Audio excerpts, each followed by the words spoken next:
ಹೌದು ಸ್ವಾಮಿ, ಆ ಇಬ್ರು ಮಕ್ಕಳು ಏನು ನಿಮ್ಮನ್ನ ಹೀರೋ ಅಂತಿದ್ದಾರೆ? ಹಾಗೇನೂ ಇಲ್ಲ ಸರ್, ನನ್ ಜೊತೆಲಿದ್ದು ತೋರಿಸ್ತೆ. ಆ ಕಾರ್ಡ್ ಕಲ್ರ ವಿಷಯ ಏನಾಯ್ತು?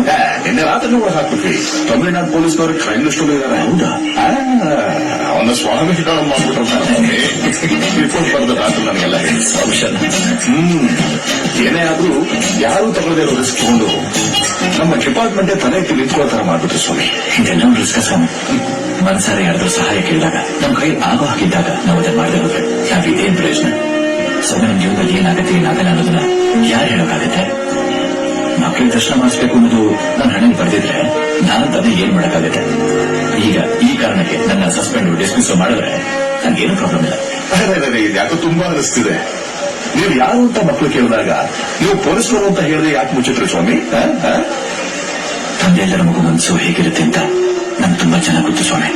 ಅವ್ರು ನಾನು ಪೊಲೀಸ್ ಅಂತ ಹೇಳಿದ್ರೆ ಒಳ್ಳೇದಿತ್ತು. ನಾನು ಬರ್ತೀನಿ ಸ್ವಾಮಿ. ಆಯ್ತು. ಹಾಗೆ ಆ ಮಕ್ಕಳಿಬ್ರು ನನ್ನೆಲ್ಲ ಅಯ್ಯಪ್ಪನ ಕಂಡ್ಕೊಂಡು